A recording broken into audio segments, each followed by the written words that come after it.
సార్వత్రిక ఎన్నికలు దగ్గర పడుతున్న వేళ సామాన్య ప్రజలను దృష్టిలో ఉంచుకుని కేంద్రంలోని బీజేపీ ప్రభుత్వం కీలక నిర్ణయాలు తీసుకుంటోంది. ఇలాంటి వాటిలో ఒకటి అమృత్ భారత్. ప్రధానంగా వలస కూలీలు, వలస కార్మికులను దృష్టిలో ఉంచుకుని కేంద్రం 2 సరికొత్త రైళ్లను తీసుకొచ్చింది.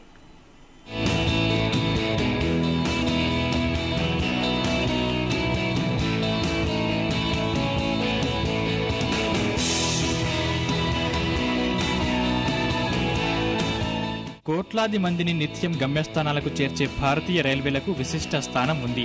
ఇటీవల కేంద్రం తీసుకొచ్చిన వందే భారత్కు మంచి ఆదరణ లభించింది. అయితే అందులో అన్ని ఏసీ బోగీలే. దీంతో పాటు ప్రస్తుతం ఉన్న రైళ్లలో ఏసీ బోగీలు ఉండడం, వాటి ఛార్జీలు అధికంగా ఉండడంతో అవి సామాన్యులకు అందుబాటులో ఉండడం లేదు. రైళ్లలో ఉండే 2 జనరల్ బోగీల్లో దూర ప్రాంతాలకు వెళ్లడం ప్రయాణికులకు కష్టతరంగా మారింది. దాంతో వారు కిక్కిరిసి ప్రయాణం చేయాల్సి వస్తోంది.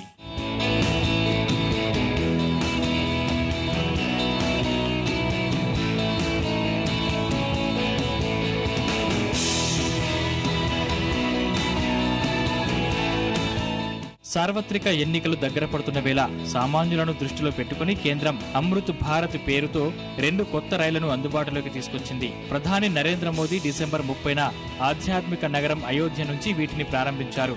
వీటితో పాటు మరో 6 వందే భారత్ రైళ్లకు పచ్చ జెండా ఊపారు.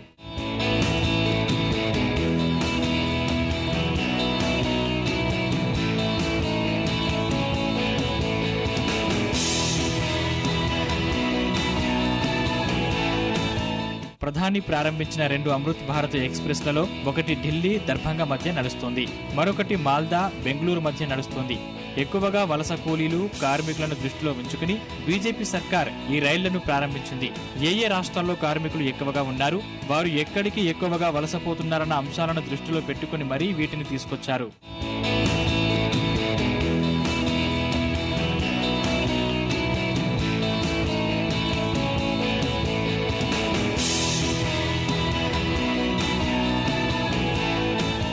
అమృత్ భారత్ రైళ్లలో ఏసీ బోగీలుండవు. అన్ని నాన్ ఏసీ బోగీలే. దాంతో ఏసీ రైళ్లతో పోలిస్తే వీటిలో ప్రయాణం ఖర్చు తక్కువ.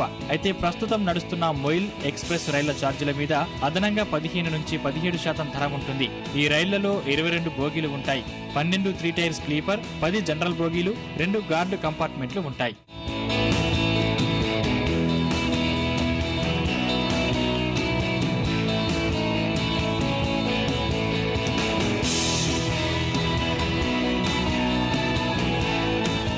మరో విశేషం ఏంటంటే మాల్దా, బెంగళూరు మధ్య నడిచే అమృత్ భారత్ రైలుకు 32 చోట్ల స్టాప్ ఉంటే అందులో 14 ఏపీలోనే ఉండడం విశేషం.